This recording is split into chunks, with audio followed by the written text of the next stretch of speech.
ॐ सदाशिवसमारम्भां शङ्कराचार्यमध्यमाम् अस्मदाचार्यपर्यन्तां वन्दे गुरुपरम्पराम्। ॐ नारायणं पद्मभुवं वसिष्ठं शक्तिं च तत्पुत्रपराशरं च व्यासं सुखं गौडपदं महान्तं गोविन्दयोगेन्द्रमदास्य शिष्यं श्रीशङ्कराचार्यमदास्य पद्म पादं च हस्तामलकं च शिष्यं तं तोटकं वार्तिककारमन्यान् अस्मन् गुरून् सन्ततमानतोऽस्मि। ॐ व्यासाय विष्णुरूपाय व्यासरूपाय विष्णवे नमो वै ब्रह्मनिधये वासिष्ठाय नमो नमः। ॐ नमोऽस्तु ते व्यासविशालबुद्धे पुल्लारविन्दायधपत्रनेत्र येन द्वया भारततैलपूर्ण प्रज्वालित ज्ञानमय प्रदीपः।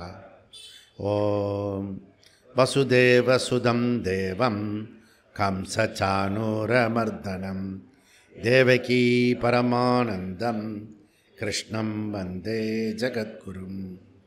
ॐ श्रुतिस्मृतिपुराणानाम् आलयं करुणालयं नमामि भगवत्पाद शङ्करं लोकशङ्करं शङ्करं शङ्कराचार्यं केशवं पादरायणं शूद्रभाष्यकृतो वन्दे भगवन्तौ पुनः पुनः।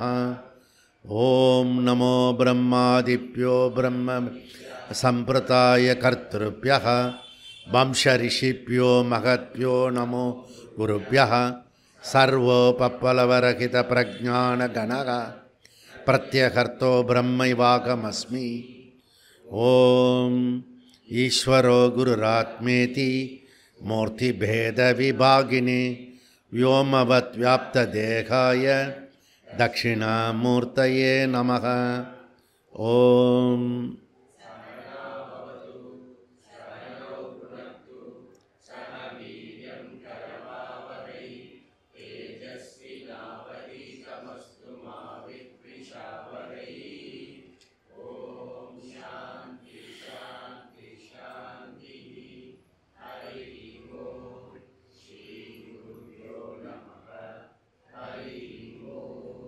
ॐ सन्नो मित्रः संवरुणः सन्नो भवत्वर्यमा सन्न इन्द्रो बृहस्पतिः सन्नो विष्णुरुक्रमः।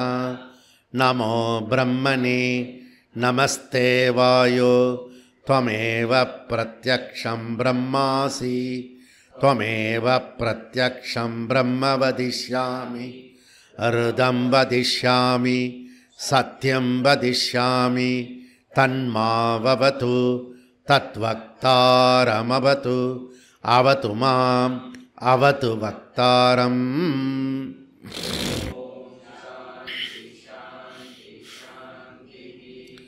ॐ सहना भवतु सहनौ भुनक्तु सह वीर्यं करवावहै तेजस्विनावधीतमस्तु विद्विषावहै। ॐ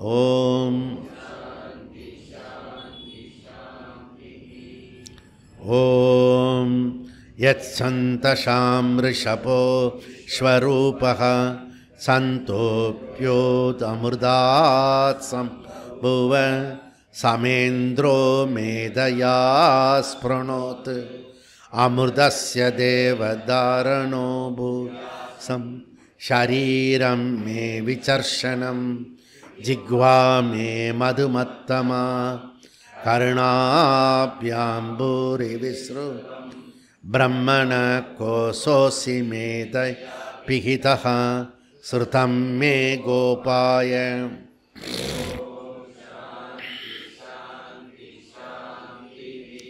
ॐ अहं वृक्षस्य रेरिव कीर्तिपृष्ठं गिरेरिव ஊர்த்வபவித்ரோ வாஜினி வஸ்மமிருதமஸ்மி திரவிணகம் ஸ்வர்ச்சசம் சுமேதா அமிர்தோக்ஷிதः இது திரிசங்கோர்வேதானுவச்சனம்.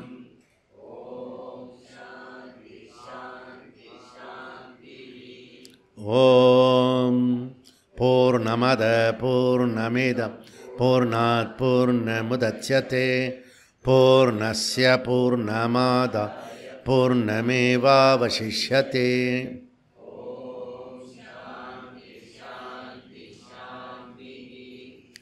ஓம் ஆப்யாயந்து மமாங்கானி வாக்ப்ராண் சக்ஷுஸ்ரோத்ரமதோ பலமிந்த்ராணி ச சர்வாணி சர்வம் பிரம்ம உபனிஷதம் மாஹம் பிரம்ம நிராகுர்ய மாமா பிரம்ம நிராகரோத் அநிராகரணமஸ்து அநிராகரணமே அஸ்து ததாத்மனி நிரதேய தனிஷத்சு தர்மாஸ்தே மயி சந்து தே மயி சந்து.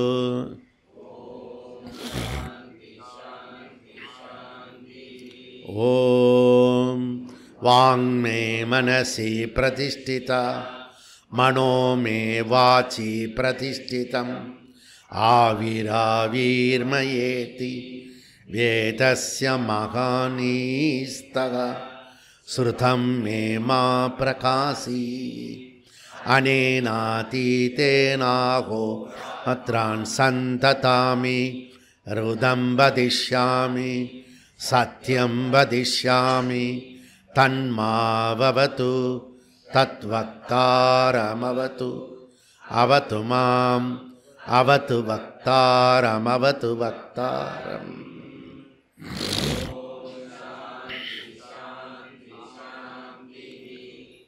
ஓம் பத்ரம் நோ அபி வாதயமனக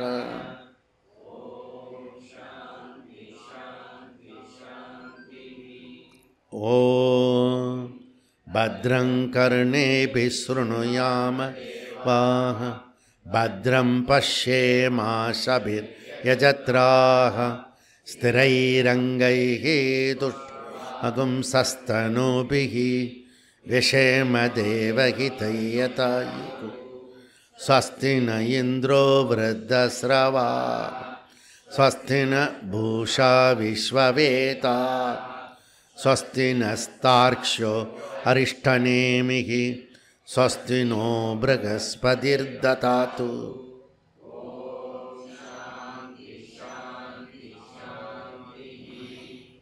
ஓம் யோ பிரம்மாணாம் விததாதி பூர்வம் யோ வை வேதாம் ச பிரகதி தஸ்மை தஹும் கதேவமாத்மதி பிரகாசம் முமுக்ஷுர்வை சரணமகம் பிரபத்யே.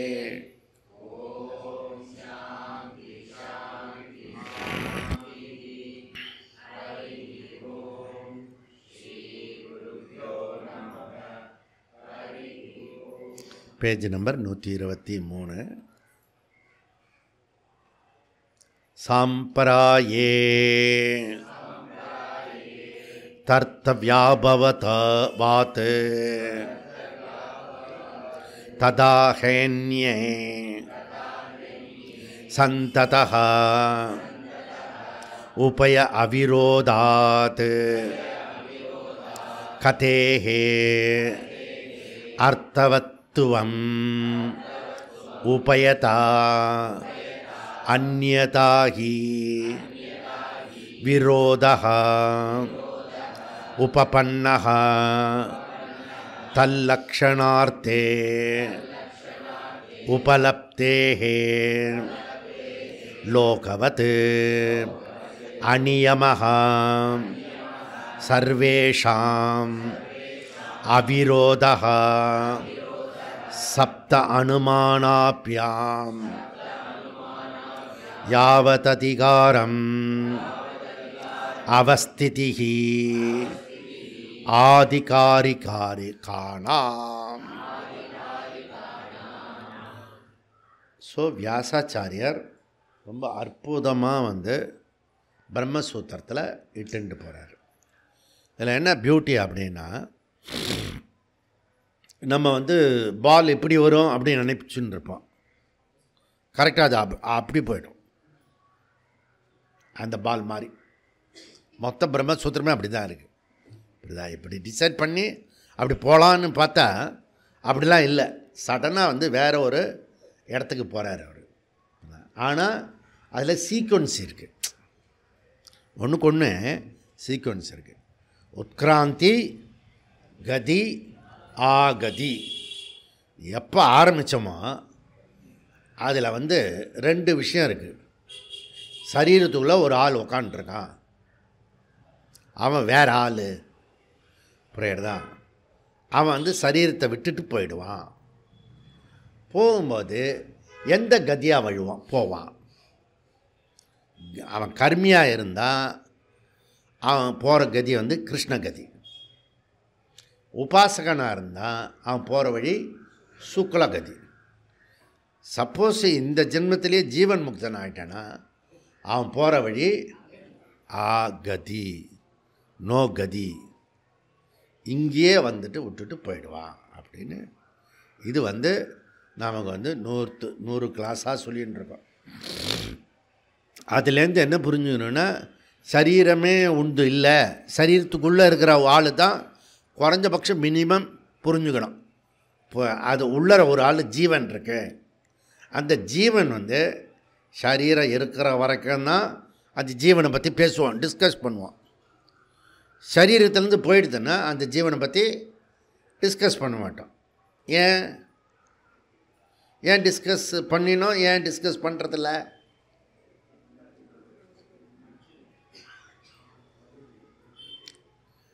ஜீவன் இதுக்குள்ளே இருக்க போது அவரை பற்றி நல்லதோ கெட்டதோ சொல்லுவான். ஒன்ஸ் போயிட்டாருன்னா அந்த ஜீவன் போயிடுச்சுன்னா சரீரத்துலேருந்து அப்புறம் எதுவுமே பேசுகிறதில்ல. அவரை பற்றி பேசுகிறோம். இப்போ வீர சாவர்கர் புக்கு வெளியிட்ருக்காங்க, 2 புக்கு. அவரை பற்றி இப்போ பேசுகிறாங்க. இப்போ நம்ம சரீரத்தெல்லாம் யாராவது பேசுவான்? நம்ம வீட்டு குழந்தைங்களே பேசாதே இல்லை. அப்போ மறந்துடுவோம். ஏன் மறந்துடுறோம்? இப்போ ஏன் பேசுகிறோம்? அதான் கேள்வி. என்ன புரியலையா? கேட்குற கேள்வியாவது புரியுறதா?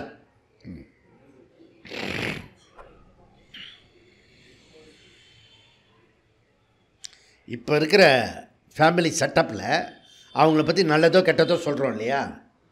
அவங்க இந்த சரீரத்தை விட்டு போயிட்டாங்கன்னா அந்த ஜீவன் எஸ்கேப் ஆகி போயிடுச்சுன்னு வச்சுக்கோ ராக்கெட்டில். அப்புறம் அந்த ஜீவனை பற்றி நம்ம ஏதாவது பேசுகிறோமா? சாவர்கர் எப்போ போயிட்டார், இப்போ பேசுகிறோம்.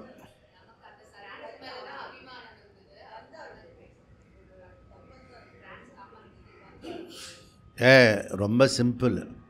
இப்போது நம்ம குடும்பத்தோடு இருக்கிறாரு, அதனால் நம்மளுடைய ஃபேமிலி மெம்பர்ஸு டெத் ஆகிட்டா அவர் வேறு ஒரு ஃபேமிலி மெம்பர்ஸ், வேறு சொந்தக்காரங்களாம் பற்றி பேசுவாங்க. எப்போயாவது ஃபங்க்ஷனில் கூடனா அது கூட பேசுகிறது கிடையாது இப்போ. ஏன்னா போகும்போதே வந்துட்டு இருக்குங்க. ஒரு கல்யாணத்துக்கோ விஷயத்துக்கோ போகும்போதே சொல்லி இப்படி திருப்பி வந்துடுது. காரை திருப்பி வைடா, போகும்போதே ஃபோனில் டிரைவர்கிட்ட திருப்பி வைடா, போயிட்டு வந்துடுவேன் நான். எப்படி அவ்வளோ ஸ்பீடில் போயின்ட்டுருக்கு வாழ்க்கை, ராக்கெட் ஸ்பீடில் போயிட்டுருக்கு. அதனால் அவங்க சம்மந்தம் இல்லை. இன்றைக்கி ஒருத்தர் காலையில் அதிகாலையில் ஒருத்தர் போயிட்டார். நம்ம சசி சரளா போனா இருக்காங்க இல்லையா, அவங்களுடைய அப்பா வந்து காலையில் விடிய காலம் பிரம்ம முகூர்த்தத்தில் போயிட்டார். புரியுதா? போயிட்டார். மார்கழி மாதம் பாரு, மார்கழி எவ்வளோ முக்கியமாக இருப்பார்.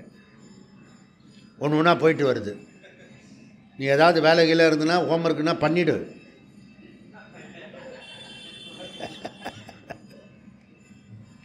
புரியுறதா? குறிப்பாக யாருக்காவது எழுதி வைக்கிறதா இருந்தால் அதில் எழுதி வச்சுடு இப்போவே.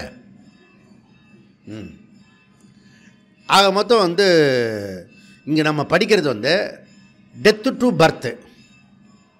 நம்ம ஸ்டடி பண்ணுறது என்னன்னா பர்த்து டு டெத்து கிடையாது, டெத்து டு பர்த்து. எப்படி நீ பர்த்து டு டெத்து சொன்னேன்னா இதான் லைஃபு, இதான் லாஸ்ட் லைஃப் அப்படின்னு நினச்சிப்பான். No no no, death to birth. You are to be continue. புனர்ஜென்மம், மறுபிறவி கண்டிப்பாக இருக்குது அப்படின்னு விஷயம். இங்கே வந்து நம்ம போன 3/3/30 நேற்றுக்கு படித்ததில் நம்ம என்னன்னா கிளாரிட்டி கொடுக்குறார், தெளிவு கொடுக்குறார். இப்படிதான் லோகவத்து கடைசியாக ஒரு வார்த்தை சொன்னோம். லோகவத்துன்னா இல்லை லோக்கலாக பேசுகிற அப்படின்னு சொல்கிறோம் இல்லையா, உலக வழக்குப்படி இருக்கிறது அப்படின்னு அர்த்தம். உலக வழக்குப்படி ஞானி வந்து ட்ராவல் பண்ணுறதில்ல, ஏன்னா அவன் ஞானி ஆயிட்டான். உபாசகன் வந்து ட்ராவல் செய்கிறான் அப்படின்றத பாஷ்யக்காரர் வந்து 2 விதமாக இந்த உபாசகன் ட்ராவல் பண்ணி மேலே போகிறத சுக்லகதியில் அவன் உபாசகன் போகிறத பற்றி சொன்னார். அது எப்படி அப்படின்னா, ஞானி ஏன் ட்ராவல் பண்ணுறதில்ல, அஜ்ஞானி உபாசகன் ட்ராவல் பண்ணுறது எப்படி அப்படின்னு 2 உதாரணம் ஜீனியர்ஸாக சொல்கிறார். லோகவத்துக்கு எக்ஸ்பிளைன் பண்ணுறார். என்ன சொல்கிறாருன்னா, ஆரோக்கியம் பிராப்திகி. ஆரோக்கியம் பிராப்திகி, ஒரு மனுஷனுக்கு ஆரோக்கியம் வந்து நேச்சர், அவனுடைய சொரூபமாக இருக்கிறது வந்து ஆரோக்கியம். நல்லா புரிஞ்சுக்கோங்க, எல்லாருமே ஆரோக்கியமான உடம்பு. ஏன் ஆஸ்பத்திரிக்கு போகிறான்? தப்பு கெடுத்திருக்கான். அந்த நேச்சுரல் சுபாரத்தை வந்து சரியான சாப்பிட்றதில்ல, சரியாக தூங்குறதில்ல, சரியாக திங்க் பண்ணுறதில்ல. அதனால் பாடி அஃபெக்ட் ஆகிடுறது. புரிகிறதா? பாடி அஃபெக்ட் ஆகிடுது. அதுவும் பாடி அஃபெக்ட் ஆகிறது தான் நிறைய பேருக்கு தெரியும். மனசும் சேர்ந்து அஃபெக்ட் ஆகிறது. இன்னும் சாஸ்திரத்துக்குள்ளே வந்தீங்கன்னா புத்தியும் கெட்டு போயிருக்குன்றது, கலீஜாக இருக்குது அப்படின்னு சொல்லுவான் அரக்கோணத்தில். உன் புத்தியும் ரொம்ப கலீஜாக இருக்குன்னு பிரம்மசூத்திரத்தில் சொல்லுவோம். புரியுறதா? அந்த மாதிரி. ஸோ இது நேச்சுரலாக இருக்கிறவன் ஆஸ்பத்திரிக்கு போக மாட்டான். இது இது கரெக்டாக தானே இருக்கு. நேச்சுரலோட ஸ்வரூபமாக ஆரோக்கியமாக இருக்கிறவன் எதுக்கு ஆஸ்பத்திரி போவான்? அவன் போக மாட்டான். அது ஞானி ஞானத்தினால எந்த கதிக்கும் போகிறதில்ல. அவன் பிரம்மஸ்வரூபத்திலேயே ஆனந்தமாக இங்கேயே இருந்துடுறான் அப்படி சொல்கிறார். எக்ஸாம்பிள் கொடுக்குறார். ஆனால் அஜ்ஞானி உபாசகன் எப்படி போகிறான்? கிராம பிராப்திகி. நாம் வந்து இப்போ வந்து பூரி ஜெகநாத்லாம் போயிட்டு வந்தோம். அப்புறம் ஒரு இடத்துக்கு போயிட்டு வருவோம். ஈரோடுக்கு போயிட்டு வந்தோம். இப்போ தேனிக்கு போக போகிறோம், சித்பானந்த ஆசிரமத்துக்கு. தேனி போயிட்டு அப்படியே மதுரைக்கு வருவோம், மீனாட்சியை பார்த்துட்டு வரத்துக்கு. இப்படியே அங்கே ஒரு சுரப்பின்னு ஒரு நதி இருக்குது அந்த இதில்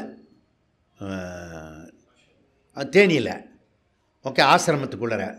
அப்புறம் பெரிய தட்சிணாமூர்த்தி, இதுவரை நீ பார்த்துருக்கவே மாட்டேன். ஆதி தட்சிணாமூர்த்தி விஸ்வரூபமாக பண்ணியிருக்கார். புரியுதா? அதுக்கு முன்னாடி 2 யானையை போட்டிருக்காரு, கல் யானை. அந்த கல் யானை இறக்கும் போதெல்லாம் நான் இருக்கேன். நான் எப்படி இறக்கினான்னா ரொம்ப அற்புதமாக இருக்கணும். வண்டியில் வந்து தான் இப்படி சாய்வாக பலகை வச்சான்.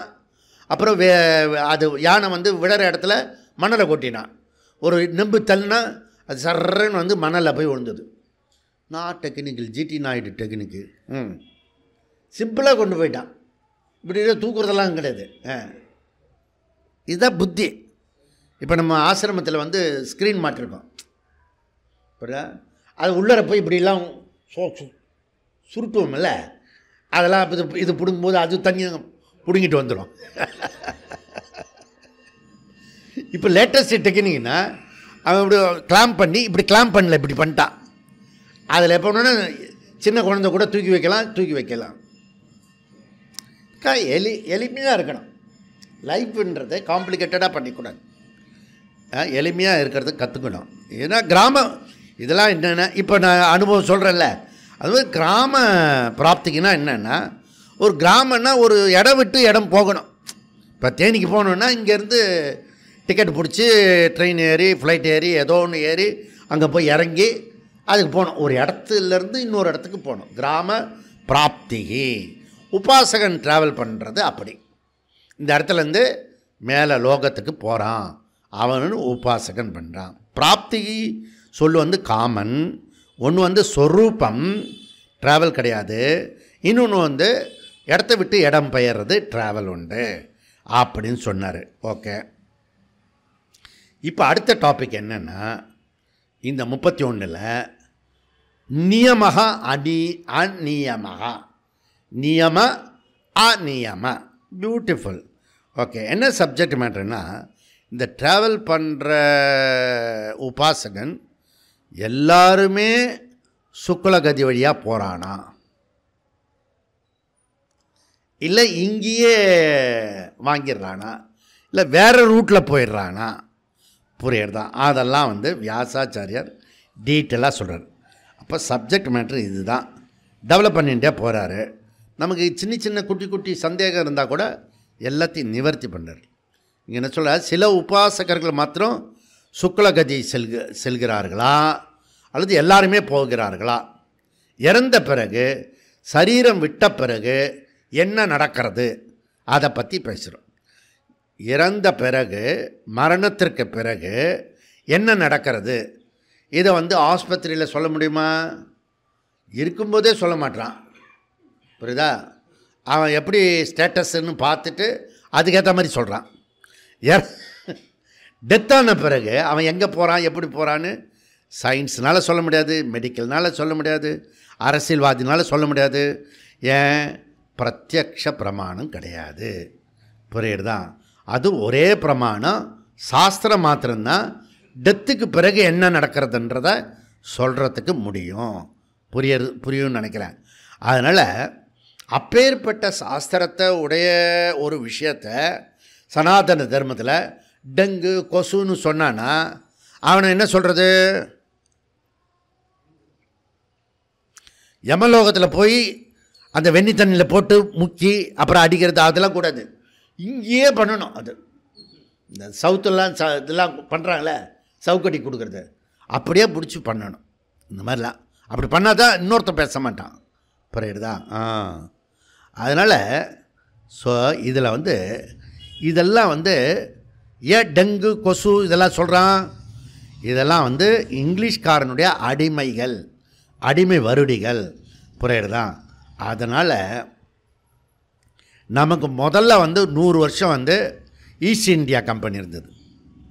ரெண்டாவது வந்து பிரிட்டிஷ் ரூல் பண்ணி கொள்ளாடிச்சான்.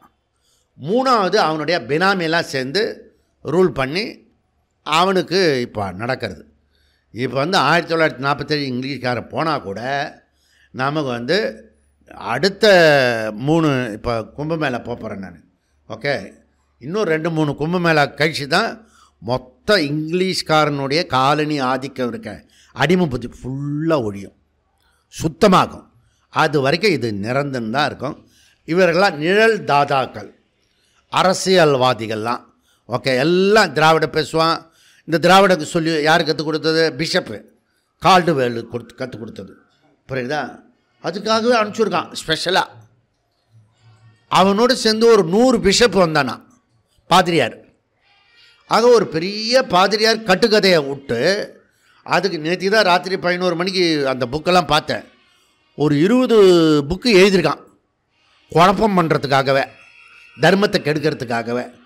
இப்படி பண்ணி அதை ஊர்ஜிதம் பண்ணி அப்படியே தத்துவமாக கரெக்டாக சொல்கிற மாதிரி மேற்கோள் காட்டி ஏற்கனவே எழுதியிருக்கான்ல இங்கிலீஷ்காரன், பொய்யும் புருட்டம், அதெல்லாம் இவர் கால்டுவேல் வந்து அத்தாரிட்டியோட சொல்லி, அந்த கோகிலா வந்து திராவிடத்தை சேர்ந்தவல்ல, அவள் ஆரியா, புரியுதா? பிராமண பொண்ணு. இதுவெல்லாம் ஆரிய திராவிடவாதத்தை எதிர்த்தாலும் கோகிலா வந்து பண்ண உடனே அந்த பக்கம் கன்னியாகுமரி சைடில் அவளுக்கு மாத்திரம் சர்ச்செல்லாம் பண்ணிட்டானுங்க, அவள் பேர்லேயே சர்ச் பண்ணிட்டானுங்க. அப்போ இந்த இது ஆரிய திராவிட சொல்கிறதெல்லாம் முக்கியம் இல்லை. இந்த சர்ச்சு மூலியமாக நாடை பிடிக்கிறதுக்காக, உலகத்தை ஆள்றதுக்காக இருக்கக்கூடியது. அதெல்லாம் ஆன்மீகம் கிடையாது, புரியுதா?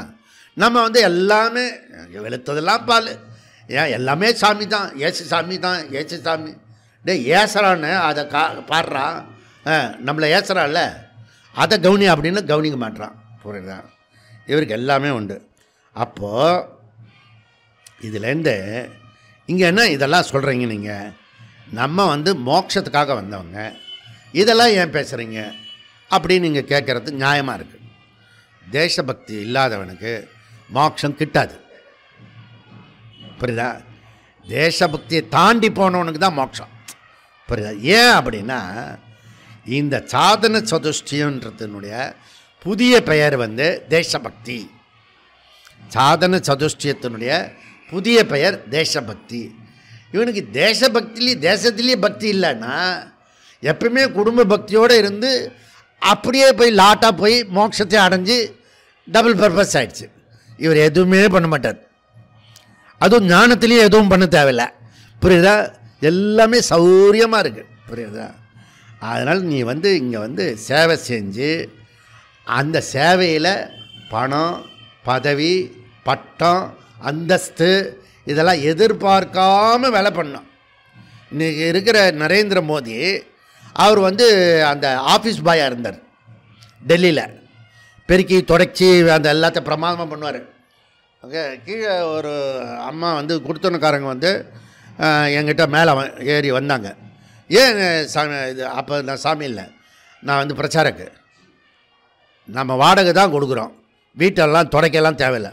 அதுவும் நீங்கள் ஆம்பளை பிள்ளையெல்லாம் இருக்க வீட்டெல்லாம் தொடச்சி கடிச்சு பறித்து இதெல்லாம் பண்ணால் அவன் அந்த வீட்டுக்காரன் என்கிட்ட கேட்குறான், நீ ஒரு பொம்பளையா, நீ கிரகஸ்தத்தில் இருக்க, அவரே வீட்டை எனக்கு என்ன போட்டு கொடுக்குறீங்க நீங்கள்? நம்ம வீட்டில் இருந்தோமா அப்படியே இருந்துட்டு போயிட்டே இருக்கணும் அடுத்த வீட்டுக்கு போகிற வரைக்கும். புரியுதா? அப்படி அட்வைஸ் பண்ணிட்டு போனேன். இதுக்காக மாடி ஏறி வந்தான். புரியுதா?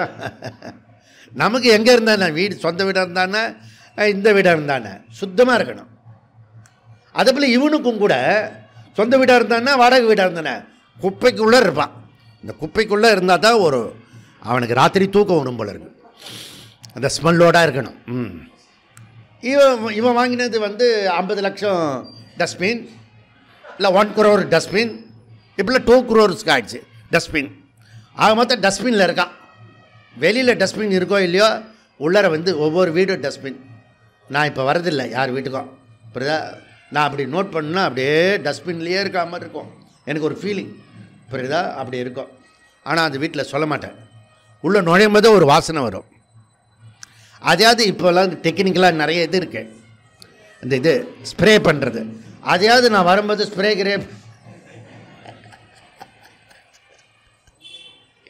எதுவுமே பண்ணுறதில்ல.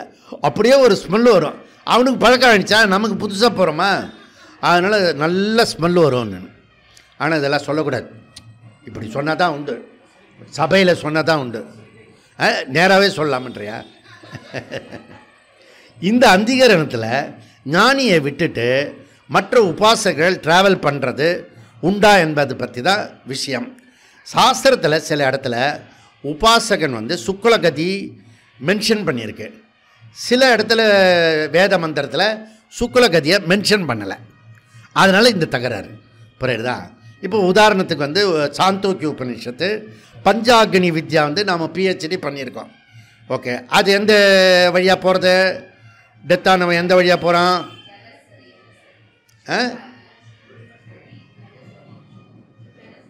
ஜெகத் ரட்சணா ஜகமாக போனானா? நான் என்ன கேட்குறேன், நீ என்ன சொல்கிற பாரு. எந்த கதியாக போகிறான்? ஏதோ ஒரு கதியில் போகிறான். உடஞ்சி அவன் அனாதை. சுக்குல கதி. இப்போ தான் கொஞ்ச நேரத்துக்கு முன்னாடி சொன்னேன், உபாசகர்கள்லாம் சுக்குல. அட்லீஸ்ட் பிரம்மசூத்திரத்துக்கு வந்த உடனே இந்த டெக்னிக்கில் சுக்குல கதியில் போயிட்டார், கிருஷ்ண கதியில் போயிட்டார், அதோ கதின்னு போயிட்டார், இப்படி ஏதாவது ஒரு கதி சொல்லணும். புரியுதா? சொல்லவாது தெரியணும். பஞ்சாக்னி வித்யாவில் போகிறவன் சுக்குல கதி வழியாக போகிறான், உபாசகன். புரியுதா? ஆனால் சாண்டில்ய வித்யா இருக்கு இல்லையா, அதே உபநிஷத்து, அது இது இது இந்த பஞ்சாக்னி வித்யா 5, 10 நம்பரு உபநிஷத்து இது வாக்கியம். சாந்தோக்கியத்தில் 3, 14 அதில் சாண்டில்ய வித்யா. சாண்டில்ய வித்யானா சாண்டில்ய வித்யா இல்லை, பஞ்சாக்னி வித்யா மாதிரி இல்லை. சாண்டில்ய ரிஷி சொன்ன வித்யா சாண்டில்ய வித்யா. குதிரை குர்ரம் யானைக்காரன்லாம் சொல்லக்கூடாது. அப்படின்னா பஞ்சாக்கினி வித்யா ஸ்டைலு வேறு, சாண்டில்ய வித்யா அவர் சொல்கிறதுனால அவர் பேரில் அந்த வித்யா. ஓகே, நம்ம ஏற்கனவே நேற்றுக்கு படித்தோம். வித்யானா குழப்பம் இருக்கும், வித்யானா 2 ஆங்கிளில் பார்க்கணும். ஓகே, அது வந்து ஞானத்தையும் குறிக்கும், உபாசகனையும் குறிக்கும் வித்யா. ஓகே, இந்த பஞ்சாக்கினி வித்யா நம்ம வந்து சுக்லகதி வழியாக தெளிவாக போகிறது அப்படின்றத சொல்கிறாரு. ஓகே, இங்கே என்ன சொல்கிறாருன்னா, நியமன கண்டிஷன், அந்நியமன கண்டிஷன் கிடையாது. ஓகே, இப்படி தான் போகணும் அப்படின்றலாம் இல்லை. இதில் சுக்லகதி பற்றி சாண்டில்ய வித்யாவில் சொல்லலை. இப்போ வாதம் புரியுறதா உங்களுக்கு? இப்போ சாண்டில்ய வித்யா ரிஷி சொன்ன அந்த வாக்கியம் என்ன வாக்கியம்? பிரசித்தியான வாக்கியம். என்ன? சர்வம் கலு இதம் பிரம்ம தஜ்ஜலான் சாந்த உபாசீத. தஜ்ஜலான் தத்தம் தம் திம் அப்படிலாம் இருக்கும். அதில் சிருஷ்டி ஸ்திதி லய காரணமாகிய ஈஸ்வரா எங்கும் இருக்கிறார், அனைத்துமாகவும் இருக்கிறார். இது மறந்து போயிடும். அந்த சர்வேஸ்வரன் இருக்கான மகாதேவன் எல்லாமாகவும் இருக்கிறார்ன்றது மாத்திரம் அட்லீஸ்ட் இங்கே என்னை பார்த்தாவது உங்களுக்கு ஞாபகம் வரணும். ஈஸ்வரன் எல்லா இடத்துலையும் இருக்கிறார். ஏதாவது ஒன்றுத்தில் கனெக்ட் பண்ணிக்கோங்க, புரியுறதா? எல்லா இடத்துலையும் இருக்கிறார் அப்படின்றது அது மாத்திரம் புரிஞ்சுட்டுனா நமக்கு ஈஸியாக போயிடும். அப்போ சிருஷ்டி இந்த இதில் இருக்கிறது தஜ்ஜலான் பிரசித்தியான மந்திரம். அது பூர்வபக்ஷி கருத்து என்னென்னா, சாண்டில்ய வித்யா சுக்லகதி சொல்லலை, அதனால் சுக்லகதியில் ட்ராவல் பண்ணலை. உபநிஷத்து சொல்கிறோம், நீ பாட்டு எக்ஸ்ட்ரா சேர்த்துக்கிற சுக்லகதியில் போகிறாங்கன்ட்டு அப்படின்னு. அப்போ சித்தாந்தி என்ன சொல்கிறான், சொன்னாலும் சொல்லாகட்டலையும் உபாசகன் வந்து சுக்லகதியில் போகிறான் அப்படின்னு வந்து வியாசாச்சாரியார் சங்கராச்சாரியார் வக்காலத்து வாங்குறார். ஏன்?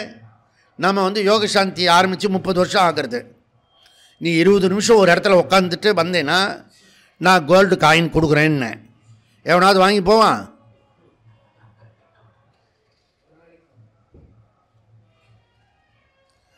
ஓடி ஓடி உழைக்கிறல்ல, ஒரு மாதம் லீவ் போட்டு மெடிடேஷன் தான் பண்ணி காயின் வாங்கிக்கிறது. ஒரு 5 பவுனுக்கு காயின் வாங்கிக்கலாம்ல.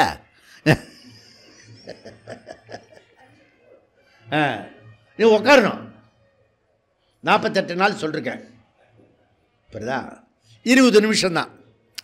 நான் சொல்கிறது ரொம்ப சிம்பிள். வாழ்க்கை முழுக்க மெடிடேஷன்லாம் சொல்லலை. 20 நிமிஷம் ஒரே இடத்துல ஒரே நேரத்தில் அப்படி கண்ணை மூடி உட்காரு. நீ எது வேணால் பண்ணிக்கோ, கண்ணை மூடி உட்காரணும், ஆடக்கூடாது, அசையக்கூடாது. 48 நாள். ஒரு நாள் விட்டுட்டேன்னா அங்கேருந்து 48 நாள், அவ்வளோதான். யாருமே வாங்கிக்கலை. அதுலேருந்து என்ன தெரியுது? உபாசனை தியானம் பண்ணுறது, மெடிடேஷன் பண்ணுறது சுலபம் இல்லை. அப்படி ஒருத்தன் மெடிடேஷன் பண்ணானா அவனை எதுக்கு கிருஷ்ணகதியில் போடுவானே? சுக்லகதியில் தான் போகணும். நியாயமாகவே நம்மளுடைய அனுபவமே வந்து உபாசகன்னு வசதியாக இருக்கான், நல்லா புரிஞ்சுக்குங்க. ஓகே, அதில் சுக்லகதி இருக்கிறது. இப்போ வந்து டாக்டர் இங்கே வந்திருக்காரு. ஓகே, நம்ம மெடிசன்ஸ்லாம் அவன் எவ்வளோ தூரத்துக்கு வந்து உபாசகனாக இருக்கிறானோ அதை பொறுத்து அவன் மருந்து வந்து இதுவாகும், செல்லுபடி ஆகும். புரியுதா? நான் கேட்டேன், நான் உங்களுக்கு விளையாட்டா இப்படி நான் உட்காருவேன், என் வியாதியெல்லாம் நீ சொல்லணும் அப்படின்னு. அவர்னா வெட்டினரி டாக்டரா அப்படி சொல்லும்போது உங்களுக்கு இதமாக இருங்க. ஆனால் ஒரு டாக்டரு அவர் வந்து நாடி பார்த்து சொல்லுவார். இப்படி பார்த்து உடம்புல ஒரு அங்கே ஒரு சாமி இருந்தார், மௌன சாமி, அவர் பேச மாட்டார். ஓகே, அதனால் அவரை பார்த்து டக்குன்னு எல்லா விஷயமும் சொல்லிட்டார். நாடி பார்த்து உள்ளர இருக்கிறத சொல்லுவான். புரியுதா? இங்கே நம்ம டாக்டர் நிவேத்தியா இருக்கா, இப்படி பாப்பா, உங்களுக்கு மண்ணில் பிரச்சனை இருக்குது, நீரில் பிரச்சனை இருக்குது, ஆகாசத்தில் பிரச்சனை, ஏதோ ஒன்று சொல்லிகிட்டு இருப்பா. புரியுதா? மொத்தமாக தேசத்தில் இருக்க பிரச்சனையை பாருமா அப்படின்னு. அப்போ சில பிரகஸ்பதி என்னென்னா எப்படி சொன்னாலும் அவன் கன்ஃபியூஸ் பண்ணிப்பான். அது ரொம்ப கிரேட்டஸ்ட் பர்சன் வச்சுக்கேன்.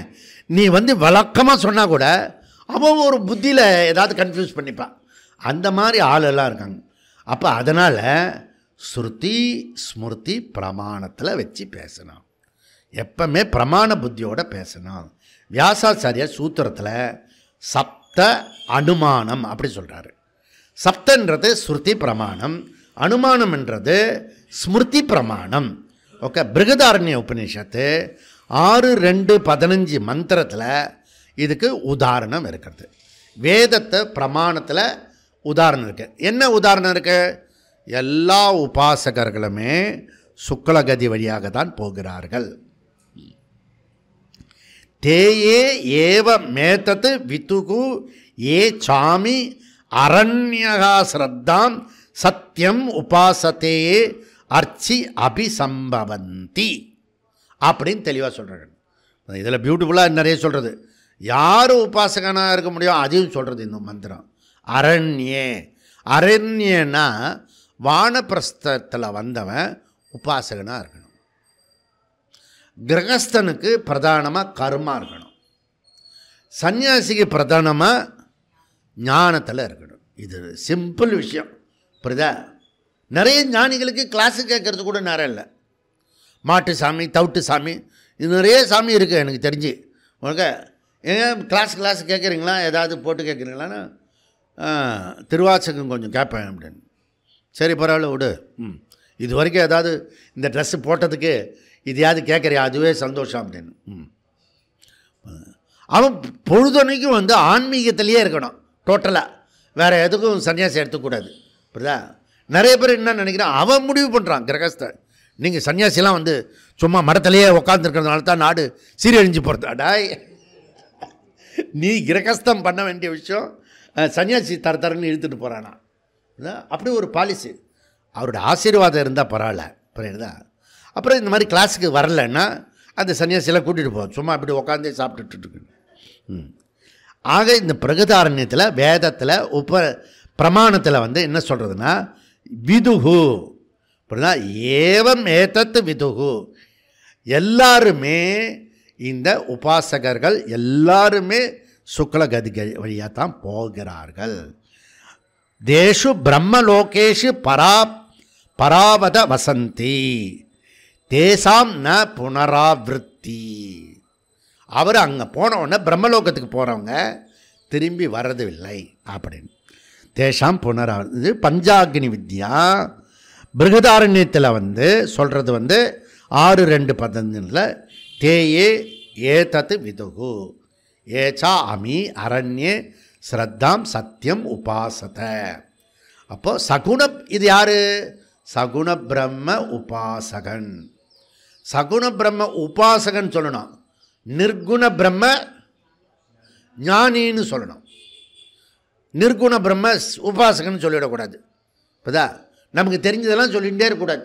கொஞ்சமாவது அட்டென்ஷனோட சில டெக்னிக்கல் வேர்ட்ஸை யூஸ் பண்ணிக்கணும். அதனால் ஸ்மிருதி பிரமாணம் இது சுருதி. ஸ்மிருதி என்ன?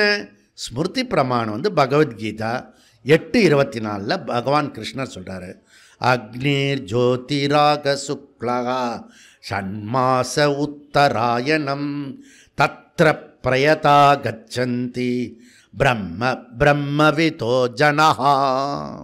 பிரம்மவித ஜனஹா, அனைத்து சகுண உபாசகர்களும் சுக்லகதி வழியாக தான் செல்கிறார்கள் அப்படின்றது தெளிவாக சொல்கிறாரு. அப்போ கர்மி கிருஷ்ண கதிக்கு போகிறான், புரியுதா? உபாசகன் சுக்லகதி வழி போகிறான்.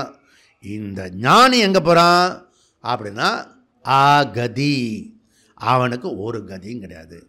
இப்போ தான் அர்ஜுனனை பற்றி யோசிக்கணும். இந்த அங்கேயும் போகலை இங்கேயும் பண்ணலை, அவன் என்ன பண்ணுவான்? செதறுண்டு போவானா? இல்லை, அவன் இவ்வளோ தூரத்துக்கு காலையில் கிளாஸுக்கெல்லாம் பண்ணுறதுனால, இவ்வளோ கஷ்டப்படுறதுனால அவனுக்கு ஒரு வழி இருக்குது. அவன் யோக பிரஷ்டனாக இருப்பான். இந்த ஜென்மத்திலேருந்து அடுத்த ஜென்மத்துக்கு திருப்பி கிளாஸை விட்ட இடத்துலேருந்து தொடருவான். அங்கே ஒரு குரு கிடைப்பார் அவனுக்கு ஏற்ற மாதிரி, புரியுதா? அதனால் கடைசி காலத்தில் இந்த பரிஷத்து மகாராஜா கேட்குற மாதிரி சுகபிரம்மத்துக்கிட்ட, இவ்வளோ வயசாகிடுச்சு நான் என்ன பண்ணுறதுன்னு. கடைசி காலத்தில் நீ கேட்குறனா கேட்டால் கூட உனக்கு மோட்சம் உண்டுன்னு சொல்லியிருக்கு, நம்பிக்கையெல்லாம் கொடுத்துருக்கு. அதனால் 60 தாண்டி எடுத்துனா நேராக சுவாமிஜி எங்கே கிளாஸ் எடுக்கிறாரோ அங்கெல்லாம் உக்காந்துடணும், புரியுதா? காலையில் பெட்டில் தூங்கிட்டு இருக்கக்கூடாது. இல்லை வேறு எதையோ பண்ணிட்டு கூடாது. அது கால் ட்ரௌசர் ஒன்று போட்டுட்டு டக்கு டக்கு டக்கு டக்கு டக்கு டக்கு டக்குன்னு இருந்து போவான். இப்போ தான் வயசு திரும்புறது அவருக்கு.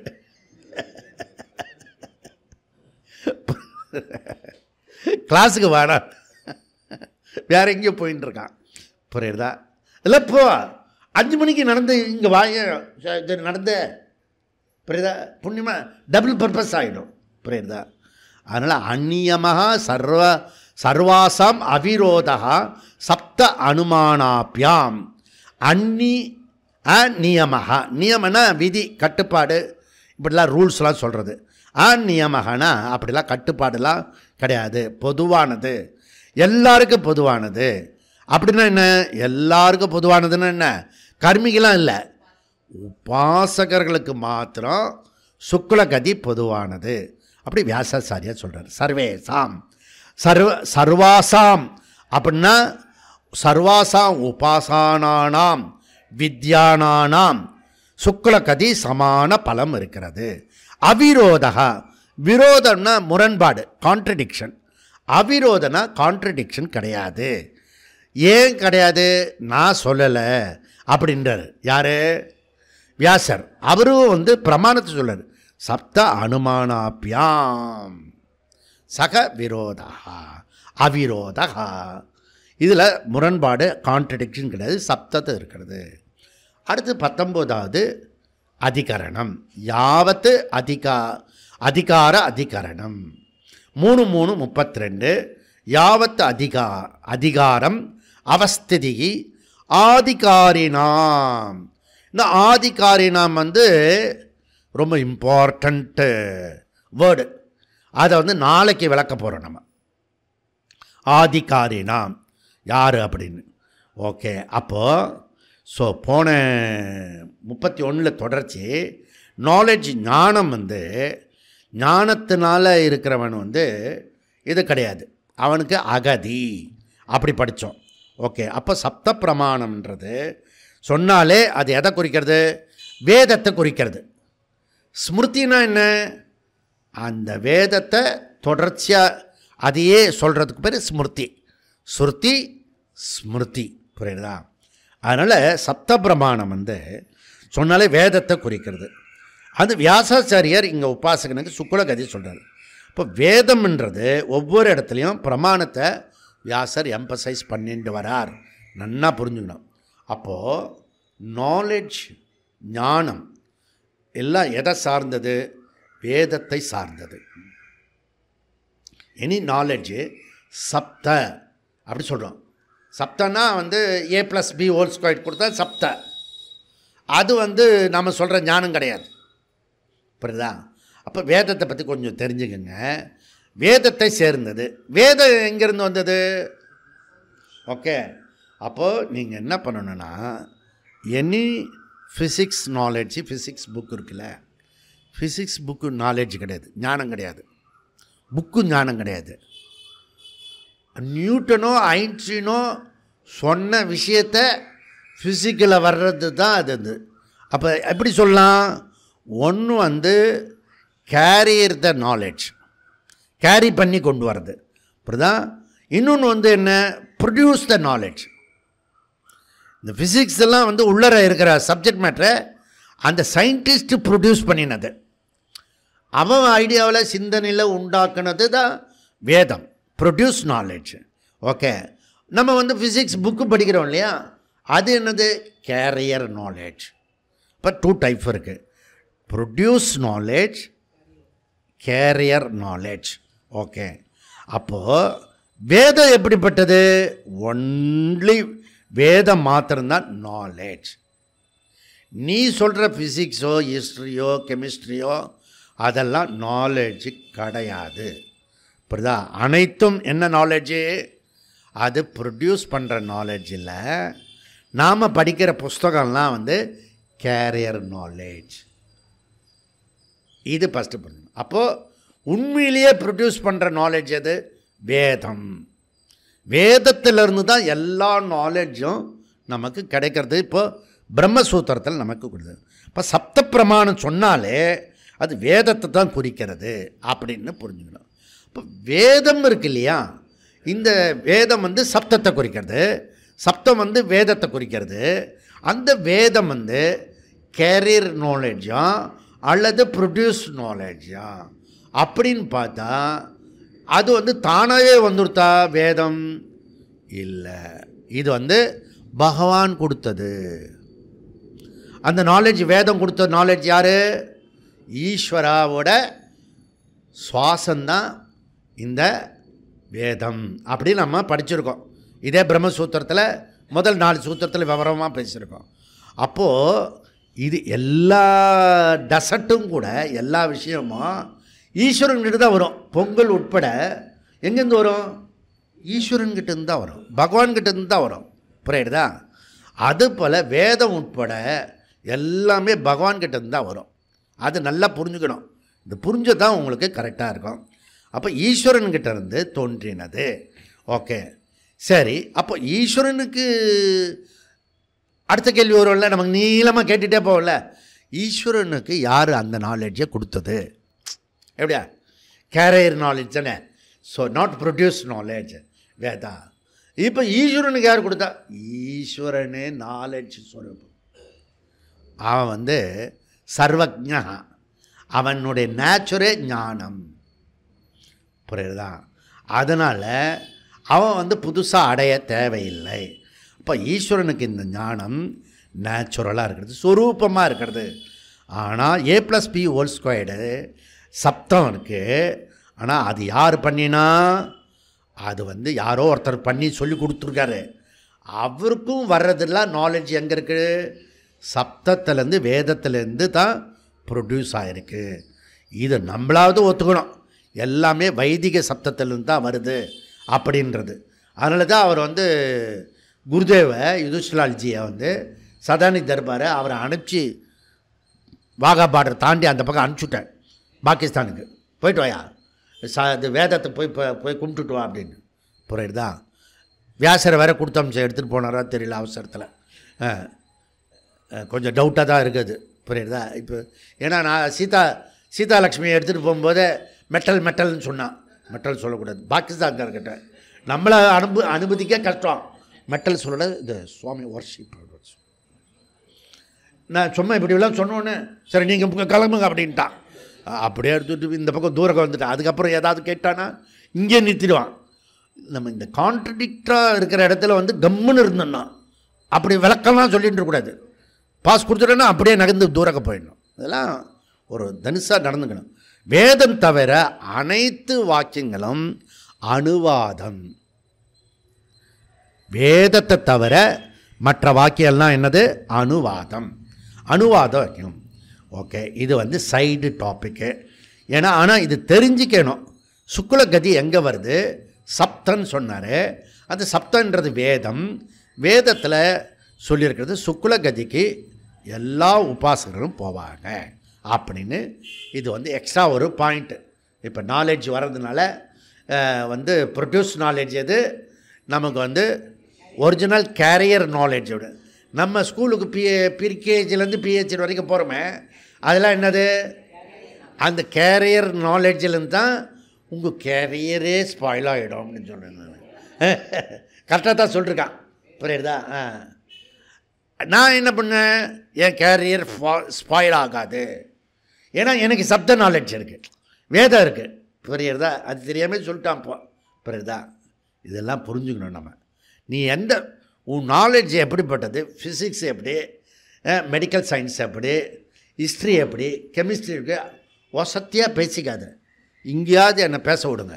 இப்போ தான் வெளியில் பேச விட்டா அடிப்பான். புரியுதா? அதனால் வேதம் மாத்திரமே வசத்தியான விஷயம். இது இங்கிலீஷ்காரனுக்கு தெரிஞ்சுது. அதனால் வேதத்தை வந்து கொச்சப்படுத்தி அதை சின்னாபின்னமாக படுத்தி உன் வேதமே கிடையாது, அது மத்திய ஆசியாவில் சேர்ந்தது, கைபர் போல நம்மளே தூக்கி எரிஞ்சிட்டா மாதிரி இருக்கிறது. புரியுறதா? இவனை வந்து இப்போ வேதம் படிக்க வச்சு ஒரு காயத்ரியாவது சொல்ல வச்சு 24 காயத்ரி சொல்லி நம்ம அதுக்கு ஒரு காயத்ரி யஜ்ஞம் இப்போ பண்ணிட்டு இருக்கோம். எல்லாமே அந்த சதுர்வேதம் காயத்ரிக்கு சமம் அப்படின்றதுக்காக. அட்லீஸ்ட் இங்கே வரைய ஒரு ஆணோ பெண்ணோ அறிவு வேணுன்றவங்களுக்கு ஒரு 24 காயத்ரி சொல்லணும். சொல்ல முடியலன்னா ஒரு 3 காயத்ரியாவது சொல்லு, வாயை திறந்து மனசார சொல்லு. காயத்ரி தேவி சூரிய உபாசகனை பண்ணி, அதுக்கு தான் கோனார்க்கே கூட்டிகிட்டு போனது, சூரிய உபாசனைக்கு. என்ன இதெல்லாம் நம்மளால் முடிஞ்ச வரைக்கும் கொண்டு போயிருக்கிறோம். ஓகே, தவிடை வந்து கலக்க தான் முடியும், அந்த மாடு தான் குடிக்கணும். அதனால் இதெல்லாம் தெரிஞ்சுக்கணும். அப்படியே கோனார்க்கு அந்த சக்கரத்துலேருந்து ஃபோட்டோ எடுத்துக்கிறது இல்லை. அந்த அது சூரிய தேவதா, நம்ம சூரிய நமஸ்காரம் பண்ணணும், சூரியனை விழுந்து நமஸ்காரம் பண்ணணும். அப்படி ஒன்றுமே பண்ண முடியலன்னா அந்த சூரியனை பார்த்து இப்படி இப்படி பழுத்து இப்படி நமஸ்காரம். டெய்லி சூரியனை ஞாபகம் வந்துடணும். ஓகே, நீ சூரியனை ஞாபகப்படுத்தாமல் நீ வேறு யாரும் ஞாபகப்படுத்துவ? கண்கண்ட தெய்வம் சூரிய நாராயணன். நீ நேற்று கூட மறந்துட்ட, எனக்கு தெரியும், எனக்கு மூஞ்ச பார்த்தா தெரியுது, புரியுதா? அதுவும் சில சமயம் மூடியாகவும் இருந்துன்னா சூரியனுக்கு ஞாபகமே வராது, புரியுதா? அதனால் சூரியனை ஞாபகம் வச்சுக்கோ. சூரியன் ரொம்ப இம்பார்ட்டண்ட்டு. ஓகே, நம்ம என்ன பண்ணோம், குழந்தைங்க பெற்றுக்கிட்டு இருக்கோங்க, அவங்க என்ன பண்ணணும், நைஸாக என்ன பண்ணோம், நமக்கு சொல்ல வரலன்னா என்ன பண்ணணுன்னா குழந்தைங்களுக்கு சொல்கிற மாதிரி ஓம் பூர்புவஸ்வ சொல்லுக்கண்ணா, ஓம் ஓம் பூர்புவஸ்வ, அதை சொல்லி அது ஒரு தடவை சொல்லாது, இப்படிதா 10 தடவை உன்னை சொல்ல வைக்கிறோம். அதுலேருந்து உனக்கு வந்து நீ இந்த இதுவும் சொல்லணும், புரியுதா? யாரெல்லாம் தாய் சேய் இருக்கீங்களா, அவங்க 2 பேரும் பேசிக்கும் போது நான் ஒரு தடவை காயத்ரி சொல்கிறேன், நீ ஒரு தடவை சொல்லு, இல்லாட்டி நீ பெரியவள் ஆகிட்டேன்னா நீ சொல்லு, நான் சொல்கிறேன் அப்படின்னு சொல்லணும். எப்படியோ காயத்ரியை வந்து நம்ம வாழ்க்கையோட பின்னி பிணைஞ்சிடணும், சாம்பார் ரசம் மோர் மாதிரி, புரியுதா? இப்படிலாம் பண்ணிட்டோம்னா ஈஸியாக இருக்கும். 32வது சூத்திரத்தில் இதில் ஒரே ஒரு சூத்திரம் தான், இது ஒரு ஸ்பெஷல், விசேஷமானது.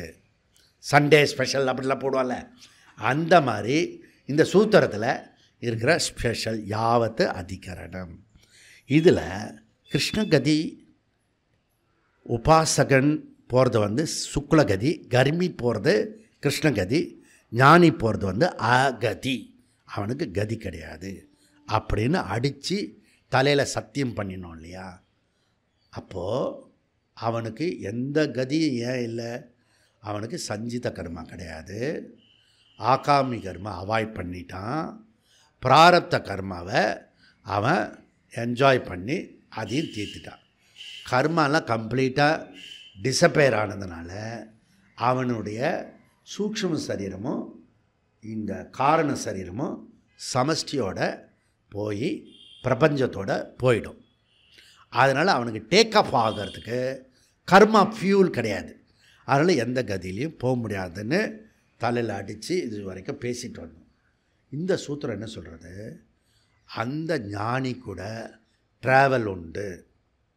அந்த ஞானிக்கு எந்த ஞானிக்கு ட்ராவல் இருக்குது, ட்ராவல் இருக்கிறன்னா சூக்ஷ்ம சரீரம் இருந்தாகணுமே. சூக்ஷ்ம சரீரம் ஒன்று இருந்ததுன்னா அவன் அஜ்ஞானி ஆகிடுவானே, ஞானி ஆக முடியாது. இதில் குழப்பம் இருக்குல்ல, சச்சம் இருக்குல்ல. இப்போ முன்னாடியே சொல்லிட்டேன்ல, நாளைக்கு கிளாஸ் இம்பார்ட்டண்ட்டுன்னு. நாளைக்கு வைகுண்ட ஏகாதசி ஆரம்பம், புரியுதா? நாளைக்கு நாளன்னைக்கும் ஏகாதசி ஆரம்பம், புரியுதா? அதனால் நாளைக்கு வந்து வைகுண்ட ஏகாதசியை முன்னிட்டு நாம் வந்து இந்த சூத்திரத்தில் ஞானிக்கு கர்மா இருக்கா, இல்லை அவனுக்கு புனர்ஜென்மம் இருக்கா, அவனுக்கு புனர்ஜென்மம் கிடையாது, நம்ம இது வரைக்கும் நம்ம சொல்லியிருக்கோம், அத்தாரிட்டியாக சொல்லியிருக்கோம். ஆனால் சில ஞானிகளுக்கு புனர்ஜென்மமும் இருக்குது. அவன் எப்படி வரான், எந்த அத்தாரிட்டியில் வருவான், என்ன காரணத்தில் வருவான், புரியுது? இப்போ உங்களுக்கு நாளைக்கு வரலைன்னா உனக்கு தான் நிறைய லாஸ் ஆகிடும். அப்படி சொல்லி எல்லாரையும் கூட்டிகிட்டு வந்துடு. ஓம் பூர்ணமத பூர்ணமிதம் பூர்ணமுதச்யதே பூர்ணஸ்ய பூர்ணமாய பூர்ணமேவாவசிஷ்யதே. ஓம் சாந்தி சாந்தி சாந்தி. ஹரிஹி ஓம். ஸ்ரீ குருப்யோ நமः. ஹரிஹி ஓம்.